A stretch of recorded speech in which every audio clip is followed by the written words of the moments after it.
La mesa 3 está titulada como Lengua y Literatura 2 y la primera ponente es la doctora Georgina García Gutiérrez, quien es investigadora del Instituto de Investigaciones Filológicas en el Centro de Estudios Literarios. La especialidad de la doctora Georgina es precisamente la obra de Carlos Fuentes, de la que nos va a hacer mención ahora. Su ponencia se titula Retrato de México, la obra de Carlos Fuentes. Adelante, Georgina. Muchas gracias. Buenas tardes. Quiero hacer un agradecimiento muy breve por haberme invitado a estar en este coloquio, en este encuentro tan significativo. Realmente sí, es muy… da muchísimo entusiasmo que vaya a haber a partir de hoy, ya más intensificado, un diálogo cultural permanente entre China y México. Muchas gracias a las organizadoras, con especiales gracias a la doctora Aurelia Vargas, que aquí está. Muchas gracias. Pues en el caso de Carlos Fuentes no encontré ninguna vinculación muy importante, más bien casi nada,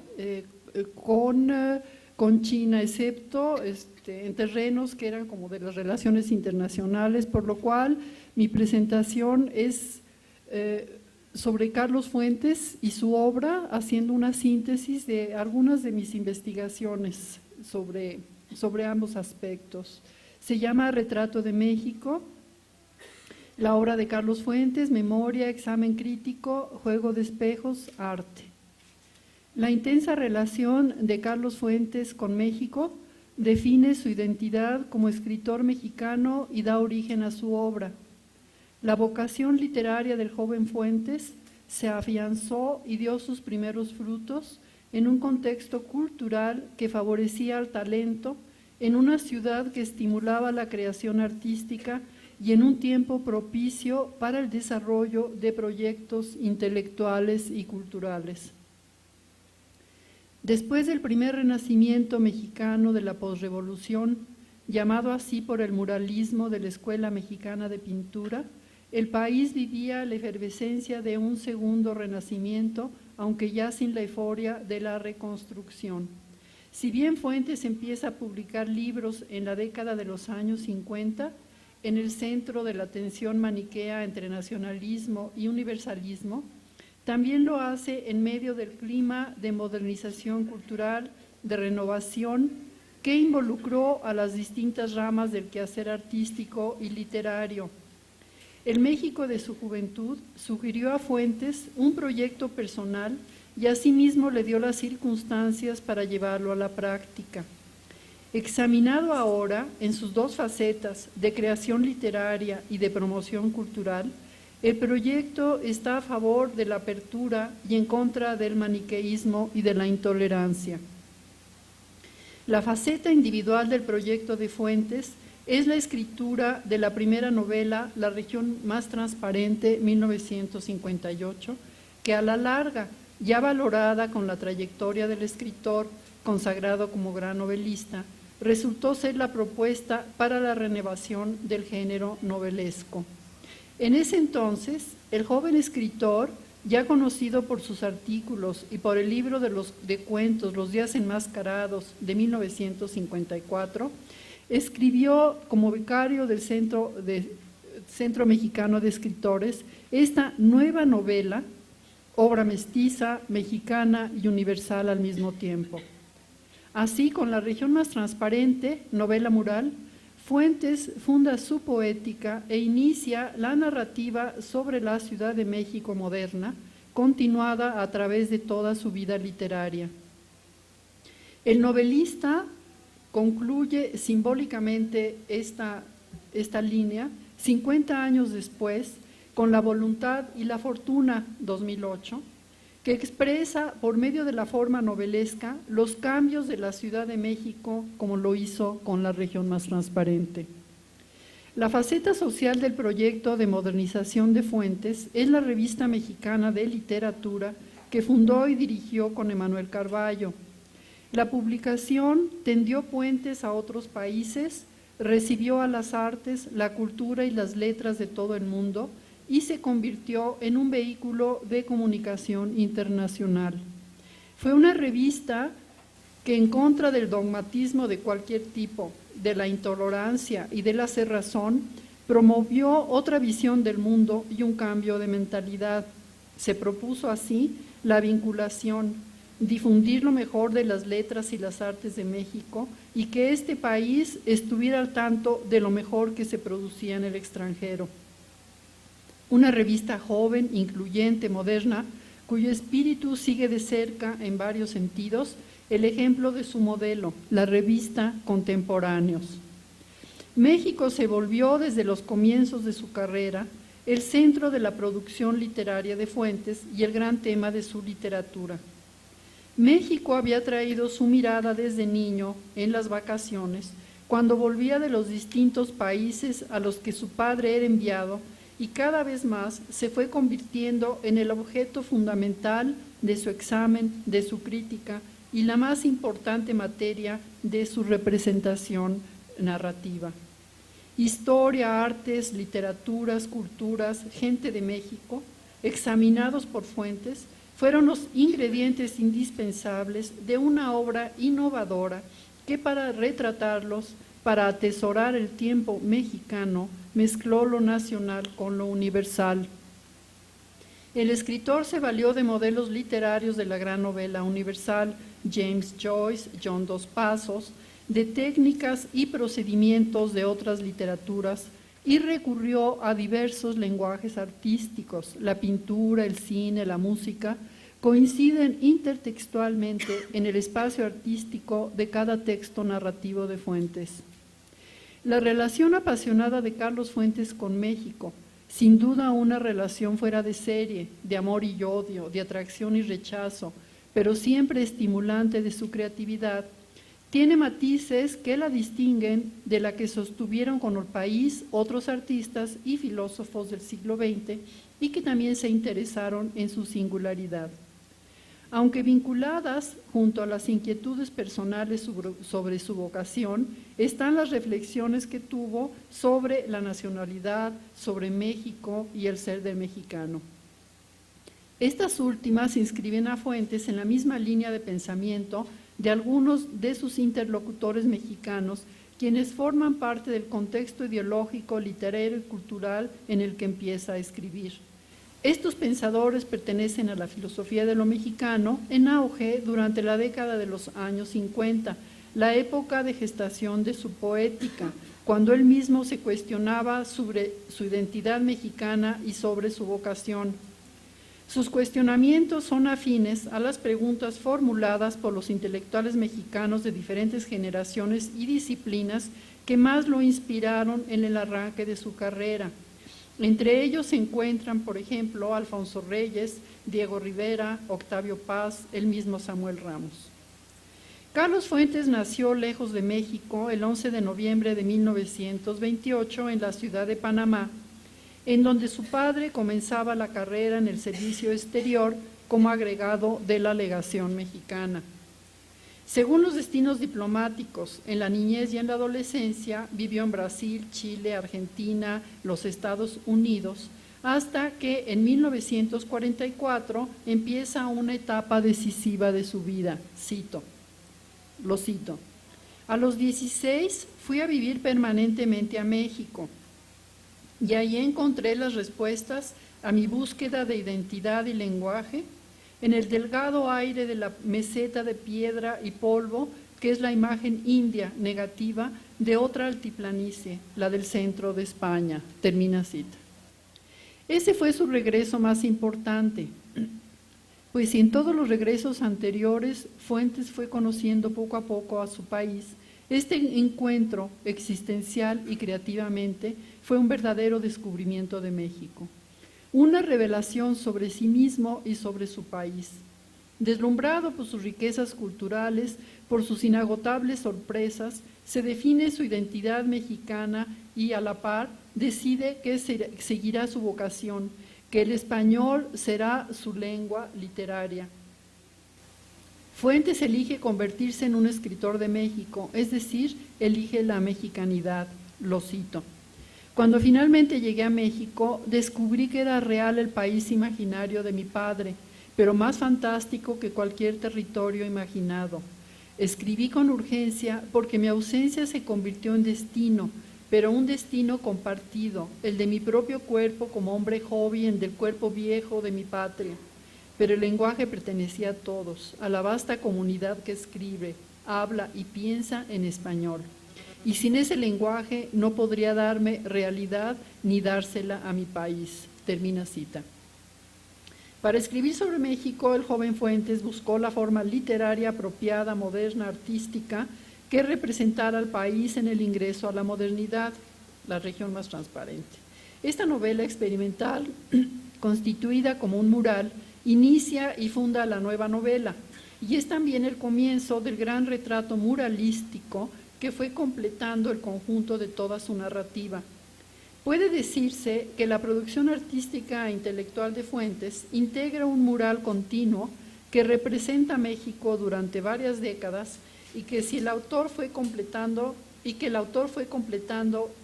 paulatinamente con sus cuentos y novelas murales. Un mural cuyas formas expresivas renueva en cada novela, cuento, obra dramática, guión cinematográfico. Un mural cambiable cuya forma se adapta a los cambios que experimenta el país, desde la región más transparente, que capta con su especial forma novelesca el caos y el desorden de la Ciudad de México moderna. La novela es polifónica en el sentido en que recupera las voces de la ciudad. Hablan todos los grupos, estratos y clases sociales de la urbe en proceso cada vez más acelerado de modernización.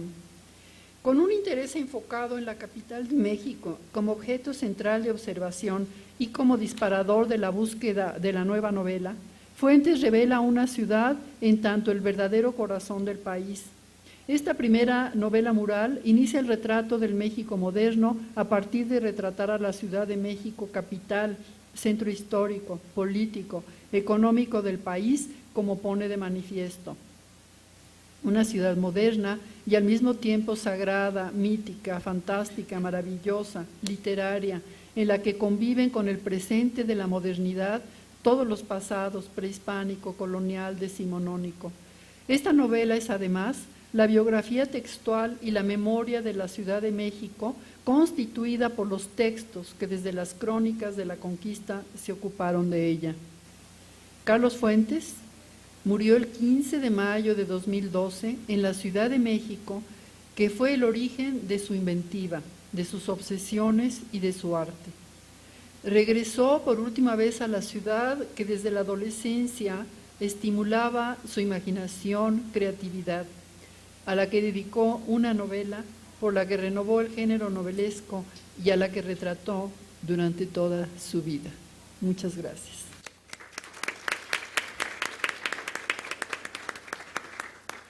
Muchas gracias, Georgina. Y ahora le cedemos la palabra a la doctora Liliana Álvarez Arellano.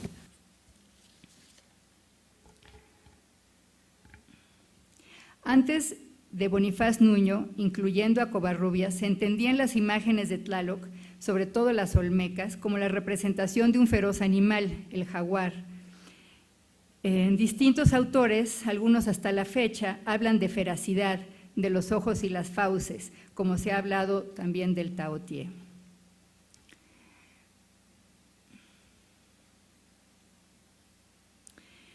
Veamos que se trata de serpientes y algunos dibujos de Covarrubias en los que compara, por ejemplo, aquí una serpiente azteca, que es la que está en el círculo externo de la llamada piedra de sol o calendario azteca, y esta otra maya de un templo en Honduras. Aquí está el anillo central, el centro de la piedra del sol y las serpientes que les enseñé antes. Y también este otro dibujo de Covarrubias donde compara una espátula que tiene, dice él, máscaras del jaguar, le dice el taotie, del periodo Shang, de Honan, China, y a la derecha piensa él que es la misma máscara pero en el mundo maya, en Cava. Veamos ahora la imagen de Taotie. Hagamos un estudio de simetría. Veamos la imagen de Cuilong y la relación estructural entre estos elementos. Contrastemos ahora con la imagen de Tlaloc. Para el significado de la imagen, tomemos el texto empleado por Bonifaz Nuño para la interpretación de la imagen de Tlaloc, un texto del siglo XVI que se encuentra en un manuscrito en francés, muy probablemente tomado del náhuatl, pero nada más tenemos el francés, del cosmógrafo de Enrique IV André Tebet, que se conoce con el nombre de Histoire du Mexique. Lo voy a leer en español, ahí está el original en francés. Había una diosa nombrada Tlaltentl, que es la misma tierra, la cual según él, porque empieza el texto diciendo, algunos otros dicen que el mundo fue creado así. Había una diosa nombrada Tlaltentl, que es la misma tierra, la cual según ellos tenía figura de hombre, otros dicen que de mujer.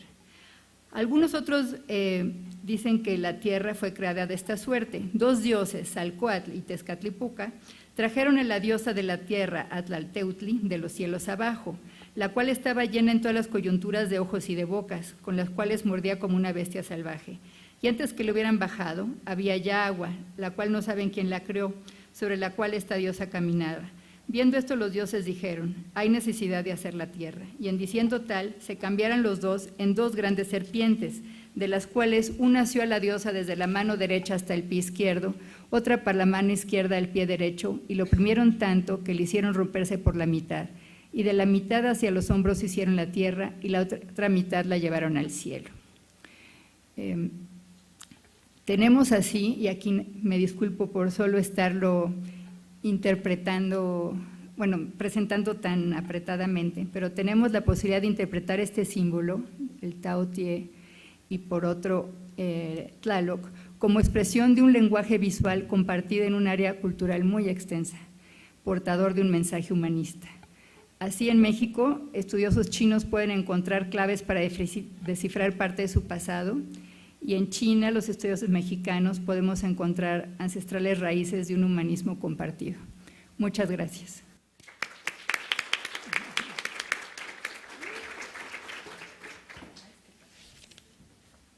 Muchas gracias a la doctora Lilian y les agradezco que hayan respetado el tiempo, las dos, están muy bien portadas. Gracias. Y ahora le cedemos la palabra al doctor David García, también investigador de tiempo completo del Instituto de Investigaciones Filológicas en el Centro de Estudios Clásicos. Él es especialista en filología griega y en literatura comparada. Su ponencia de ahora se titula Tradición clásica, Oriente y Occidente. Le cedemos la palabra, doctor. Buenas tardes, y para no quedarme atrás en los agradecimientos, pues quiero agradecer a los organizadores de este evento la invitación para estar aquí, pero también, sobre todo, el agradecimiento para la doctora Aurelia Vargas Valencia, que es promotora de las humanidades a tiempo completo, en especial de las humanidades clásicas. Y pues este proyecto que ha emprendido creo que va por muy buen camino, y creo que el camino seguirá sembrado de buenos frutos. Muchas gracias, Aurelia. Antes de empezar a dar lectura al texto, una premisa que ya ha dicho la doctora Montemayor: mi área es la de la filología griega, la filología clásica, así que con lo de China, bueno, en especial voy a orientar algo más bien hacia esa comparación de los estudios que se hacen en torno a estas cuestiones de literatura comparada entre dos imaginarios, dos contextos distintos. Si no me porto bien con el tiempo, me avientas una botella de agua. Para abrir, número 1, para abrir una viñeta. Luego de 10 años de guerra y de innumerables muertes, un barco zarpa de Troya rumbo a Ítaca. Al frente va Odiseo, y en él se agolpa la nostalgia por su patria, por su esposa y su hijo. Luego de saquear la región del Ístmaro, al seguir su travesía, sus naves son azotadas por una tormenta que dura 3 días con sus respectivas noches. Cuando se ve nuevamente la luz del sol, el héroe y sus soldados no saben bien a bien dónde se encuentran, pues la tormenta los ha depositado en otra dimensión, en otra geografía, que si bien puede existir en su imaginario, les resulta totalmente ajena en cuanto a vivencia o realidad concreta. Ya no se trata de la región griega, sino del mundo adyacente, poblado de seres fantásticos y peligrosos.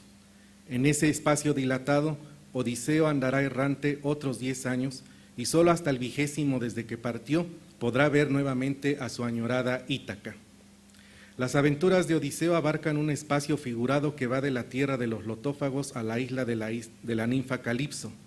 En ese trayecto encuentra seres que comen flor de loto, que hace que la memoria se pierda, cíclopes que carecen de costumbres y leyes que los gobiernen, seres tan faltos de diplomacia que son capaces de comerse a sus huéspedes, una hechicera que convierte a los extraviados marinos en animales, sirenas que con su canto atraen a sus víctimas para devorarlas. Y así podríamos enumerar todos los hechos que vivió el hijo de Laertes, pero sobre lo que queremos llamar la atención con ello es que en el marco de la literatura occidental nos hallamos frente al primer traductor de cultura en el marco de la poesía épica, esto es, un héroe cultural cuyas cualidades le permitieron llevar de un espacio, el oriental, a otro, el occidental, la visión del otro que lo ayudó para definirse a sí mismo y a su contexto. En efecto, de manera retrospectiva, Odiseo narra ante la corte del rey Alcinó las peripecias que vivió, y para ello tiene que recurrir a lo que le es conocido, su contexto y su cultura, para poder nombrar el mundo que está descubriendo y que lo pone a prueba constantemente. Y este es un principio irrecusable de la traducción cultural. De modo común, la definición del mundo inicia con las categorías que se construyen en el sí mismo. Aquí lo importante es el nombrar, pues este es también principio con el que se hace la cultura, como lo explican diversos mitos. En un espacio que resulta adverso y ajeno, las categorías culturales propias de Odiseo es lo que lo hace mirar y describir para los griegos el espacio del otro. Esta situación es mucho más común de lo que parece. En cada viajero se manifiesta una narrativa que tiende puentes entre culturas. Así, por ejemplo, Homero dice de los lotófagos que son comedores de trigo, cuando en realidad lo que comen es la flor blanca del loto, es decir, desconocen la agricultura. Lo mismo que los lestrigones, pero en realidad que son caníbales. Pero para el héroe griego, lo natural es pensar y decir que al ver una comunidad, por serlo, conoce el pan como el alimento primordial. Otro ejemplo, Odiseo tiene que echar mano de su inteligencia e inventarse el nombre de Utis, en griego u, la negación, y tis, algo, alguien, es decir, Utis es nada, nadie, para poder salvar su vida ante Polifemo, quien le da como regalo de huésped el comérselo al último, es decir, después de todos sus compañeros. Pero como Utis es nada, nadie, Polifemo, engañado, no se lo podrá comer. Odiseo es un traductor cultural porque lo que carga simbólicamente en su barco son componentes culturales plenos de sentido que transitan gracias a la palabra de un espacio a otro, de una semiosfera a otra en términos de Yuri Lotman. La carga semántica está plenamente identificada en la alimentación, pues un marinero errante y hambriento como él es impelido por la necesidad de hallar comida. Y por ello, lo que hallamos en esos cantos centrales de la Odisea es una circunstancia culinaria, en primer término, y de organización social, en segundo lugar, con lo cual el héroe griego define qué es él culturalmente y las diferencias con los otros no griegos. La traducción cultural implica, como en el caso de Odiseo, el encuentro de lo griego con un mundo que bien puede decirse en términos modernos es parte del folclore y del imaginario. Y es la lengua la que construye ese mundo tal como nosotros lo hacemos ahora con el legado poético de la antigüedad clásica. Cada vez que leemos e interpretamos para alcanzar una cierta comprensión, lo que hacemos es una reconstrucción de mundos en tiempos diversos. Entonces, lo que hallamos en ese proceso es una cadena de selecciones, de encuentros, desencuentros, de movilidad, de inacción, de secuencias, de rupturas, que definen en efecto la tradición de una cultura. Odiseo, al actuar como traductor cultural, es parte del engranaje que identifica la pervivencia de los elementos que conforman la identidad cultural. Es puente entre culturas y es signo de la tradición de una y modificación de la otra al interactuar con su relato. 2. La tradición clásica. Así pues, en el momento en el que a Odiseo se le pide que cuente sus aventuras, aparece quizá por primera vez la noción de pertenencia a una tradición, en razón de que se comparten dos contextos. Es conveniente apuntar que la raíz de este término contiene el sentido, el término tradición, contiene el sentido de llevar conocimiento, pero este significado se halla en los límites de su campo semántico. El matiz de trado, de donde procede el sustantivo traditio, frente a doqueo, es propiamente el significado de enseñar, el sentido de perduración, ese es su matiz. Así pues, la tradición implica un conocimiento que se transmite de generación en generación. Sabemos que Odiseo tiene como epíteto irrecusable polítropos, fecundo en ardides, lo que indica la inteligencia que lo distingue, la sabiduría práctica que posee y que lo hace diferente del resto de los héroes homéricos. Su carácter de Nautilus, el errante sobre el mar, da pie para tener la figura del primer traductor de cultura en Occidente, y la tradición como acción que también lo destaca formará parte siglos después de la llamada tradición clásica. La noción de tradición clásica se hace patente en el momento en el que se reflexiona sobre la naturaleza histórica que marca distancia con el mundo antiguo, ese mundo de los griegos y de los romanos. Tal circunstancia es palmaria cuando se establece una relación crítica con otras tradiciones, ya sea de carácter histórico, la tradición de la modernidad, por ejemplo, ya sea por la determinación de sus componentes sociales, como la tradición popular, ya sea por la geografía misma, Oriente y Occidente. De suyo, la tradición de la cultura occidental se plantea como clásica a partir de su función socioeconómica. En la antigua Roma, el primer estatus social estaba formado por la clasis, la primera línea del ejército, pero también la clase dominante frente a los infraclassem o los proletari. Metafóricamente, Aulogelio se refirió a los escritores classici bajo el establecimiento de una serie de rasgos textuales que conforman el canon de escritores de primera clase, aquellos que escriben bien, y que con el paso del tiempo devienen en modelos de cultura. Lo anterior indica que cada camino que ha seguido la tradición clásica parte de la comprobación de elementos del texto literario que determinan la permanencia de los autores de la antigüedad. De ahí que podemos decir que la cultura occidental constituyó su propia historia, imponiendo su propio pasado, una línea de tiempo discontinuo, marcada por los recortes relativamente precisos, Edad Media, entre la Antigüedad y el Renacimiento, y cierta apertura al progreso ilimitado de la época moderna y contemporánea y del futuro. El concepto de tradición clásica permite un acercamiento a la comparación de elementos literarios supranacionales de acuerdo con el imaginario cultural diferenciado entre Oriente y Occidente. Tomando como punto de partida la visión occidental, hay un punto clave en el origen mismo de la poesía griega en el que se aprecia la frontera entre un mundo griego por extensión occidental y otro en el que se mira y se hace la diferencia por extensión el oriental. Cuando Gilbert Haigett expone su célebre tratado de tradición clásica en 1949, deja sentado para bien y para mal el concepto de tradición clásica con tal profundidad que se ha convertido en un nuevo campo de estudio enraizado en la tradición de la filología clásica. Y en ese tratado, ambos componentes del concepto tradición y clásico sirven para tratar de marcar los límites de lo occidental definido exclusivamente por lo griego y por lo romano.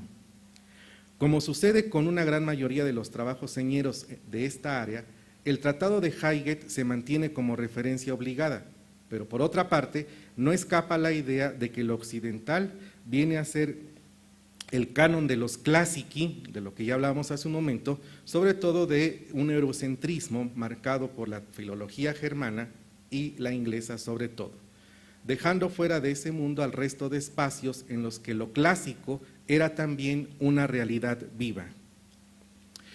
Lida de Malkiel publicó en 1951, por su parte, una reseña profundamente crítica a la obra de Hayek y, entre otras cosas, puso de relieve el desdén y los comentarios sesgados para los pueblos orientales. Dice Lida de Malkiel, la prevención de Hayek y, entre paréntesis, de Curtius, contra el oriental, lleva en sí la penitencia, pues compromete la exactitud de varios puntos del libro. Hasta ahí la cita. La observación de la filóloga española es pertinente, pero también cae en el exceso de sostener que, por ejemplo, hay muchos ejemplos, tanto en la reseña como en el libro,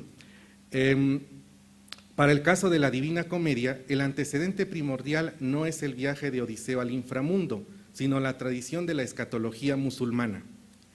Que hay elementos comparativos que son los que precisamente permitan que el estudioso haga dialogar a pueblos de diferente tradición es uno de los principios del comparatismo, como veremos en un tercer punto. Pero a Lida de Malkiel se le escapa también de manera inexplicable que el poema dantesco tiene desde sus inicios un pie puesto en el mundo clásico, pues quien guía a Dante por el infierno y por el inframundo es Virgilio, y este poeta, sabemos, redactó por encargo la Eneida y lo hizo sobre la base imitativa de la poesía homérica, es decir, ahí hay tradición, tanto en lo temático como en lo estructural. No abundamos más por el tiempo y quede solo esto como ejemplo del modo sesgado en el que los estudiosos de diferentes visiones de estudio, pero en el mismo marco de la tradición, proyectan ideas a partir de un mismo objeto de estudio que resultan un tanto dispares. Entonces, si bien el concepto de tradición clásica es propia de los estudios de las filologías griega y romana, es posible utilizarla teóricamente para comprender los puentes literarios entre lo clásico occidental y lo clásico oriental, pues la definición de la cultura está enraizada en la tradición en el sentido de que ambos términos refieren el aspecto más acabado y por lo tanto modélico de las formas de la cultura. Aquí el sesgo semántico es que la tradición clásica, al tocar aspectos del oriental, define con sus propios parámetros lo que otras culturas determinan con otros conceptos. La idea de teatro es una, por ejemplo, que no vamos a tocar aquí, pero es un ejemplo muy claro. En filología, los matices del lenguaje son los que precisan el mejor sentido de los textos, que son meras reconstrucciones de un pasado que se mira siempre como un modelo. 3. El comparatismo, método para la tradición clásica. En la evolución teórica de lo que se puede denominar tradición clásica, la literatura comparada es uno de los componentes más recientes. La literatura comparada es una ciencia prácticamente del siglo XX y que ha aportado un giro cultural acorde con los modos diversos de interrelación de las culturas. Desde la perspectiva comparatista es que se puede colocar frente a frente los componentes esenciales de la tradición clásica partiendo de Occidente para vislumbrar y comparar con otros pueblos. Los estudiosos de la literatura comparada atribuyen a Susan Basnet la nueva proyección de la literatura comparada al llamar la atención sobre el cambio de ese paradigma occidental, específicamente eurocéntrico, sobre el canon y los postulados de esta literatura. Y en cambio, encauzarse a esos estudios a cuestiones de género, estudios culturales y de traducción. En este sentido es donde cobra relevancia la perspectiva de la interculturalidad y, por supuesto, de las bases de una traslatología orientada por las razones de los contextos culturales que entran en juego. En otras palabras, la literatura comparada rompe con el paradigma de lo clásico, según la visión de Hayek y de Curtius, al considerar que desde la tematología y de la genealogía se pueden disponer esquejes comparativos entre cosmovisiones distintas y distantes. Antes, en 1978, Edward Said publicó su célebre libro Orientalismo, en el que analiza cómo el Occidente había construido la imagen de Oriente a partir de sus cartabones de una cultura en movimiento, dinámica, en tanto que la otra parte era vista como algo estático. El punto ahí a atender es la construcción del otro a partir de las condiciones del uno, que las asume como únicas y como referente incuestionable. La alteridad se presenta ahí como un campo en el que tanto la tradición clásica como la literatura comparada pueden tener coincidencia en el modo de abordar la comprensión del otro. Comentábamos al principio que Odiseo pone en juego su inteligencia al autonombrarse Utis frente al cíclope. Esta definición, a nuestro juicio, es el punto culminante del uno frente al otro. Él, Odiseo, comprende que es nada nadie en un mundo ajeno, pues no hay con quien confrontar el ser para comprender lo que se es. Es cuando uno viaja y se siente totalmente aislado de los asideros culturales que uno conoce. Decía, ¿con quién confrontar el ser para comprender qué es él? Odiseo no puede hacer esta operación ontológica con seres no humanos, porque él los ve así, no adecuados a las costumbres y a los usos culturales de donde él procede. Es un personaje solitario. Sabemos que la enfermedad de Odiseo es la nostalgia, el dolor por el regreso, sabiendo que además puede perder su esencia, y entonces se asila a la definición de lo último que hay en su periplo: yo soy nada, yo soy nadie. En este caso, el motivo de los viajes cobra relevancia en la construcción literaria de universos paralelos. El de Odiseo fue el primero en la literatura occidental y por lo mismo se ha construido como paradigma de relaciones interculturales. Para Said, el estudio de Oriente provino durante muchos siglos de aquellos viajeros que registraban sus experiencias y las interpretaban de una manera libre. Aquí quiero decir no académica, porque luego uno se inventa cada teoría. De ahí que de manera natural ese espacio se viera como heterogéneo, diverso como su geografía. El cruce de fronteras sin otro interés particular dio como resultado textos con muy diversas estructuras y combinaciones culturales posibles. En suma, la literatura comparada que rompió con el concepto tradicional de canon desde lo clásico ha permitido analizar objetos de estudio en donde es posible el diálogo fecundo de universos que al mismo tiempo que poseen una identidad a través de la tradición, se acercan por medio del descubrimiento de elementos de contacto y de divergencia que son útiles en la comprensión del otro entre nosotros. Epílogo. Escribió Claudio Guillén, el comparatista literario por antonomasia en lengua española, que los motivos literarios son las unidades que mayor libertad de inserción poseen en la tradición y mayor capacidad de migración de un contexto literario a otro. Eso dice la teoría y es cierto, para no meternos en problemas.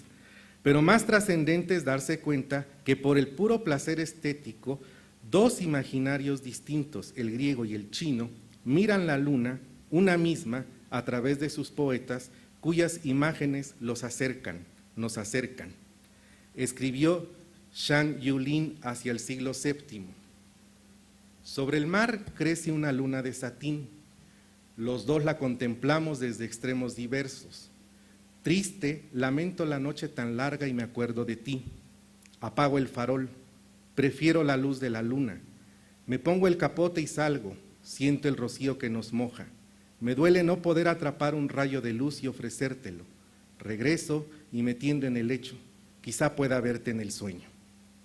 14 siglos antes, Safo de Lesbos escribió: la luna luminosa huyó con las Pléyades, la noche silenciosa ya llega a la mitad, la hora pasó y en vela, sola en mi lecho, en tanto suelta la rienda el llanto, sin esperar tu piedad. Muchas gracias.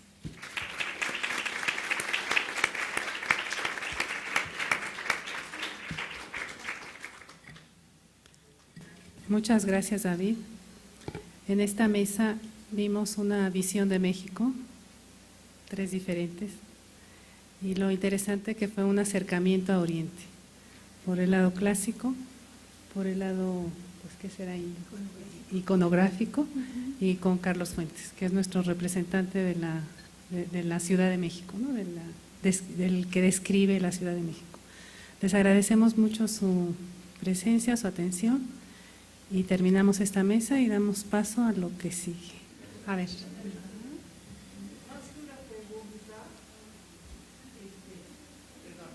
Más que una pregunta, es un agradecimiento a los ponentes, porque nos hemos alejado de la manía de ver de dónde sale algo y qué influencia ha tenido sobre qué. Es decir, de ver que los seres humanos pues tienen las mismas reacciones, los mismos espontáneamente, las mismas formas de arte que se reproducen en varias partes del mundo, y también ven sus tradiciones de alguna manera. Es decir, por mucho tiempo hemos visto a ver si Grecia influyó sobre el budismo sobre Grecia, o si eso, lo demás. Aquí vemos que cada tradición tiene su propia raíz y que muchas veces coincidimos, porque somos seres humanos y pensamos más o menos de la misma manera. Muchas gracias por esta visión.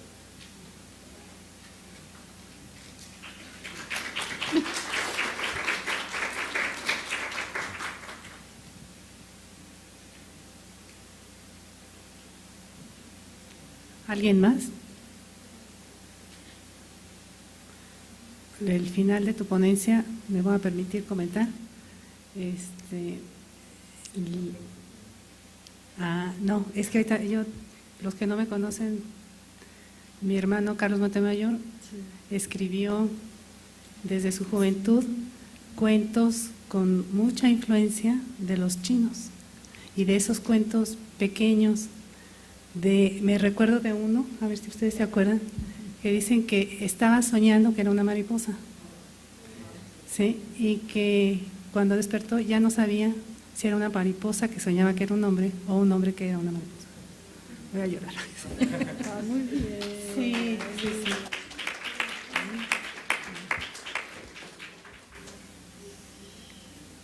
Muchas gracias y terminamos.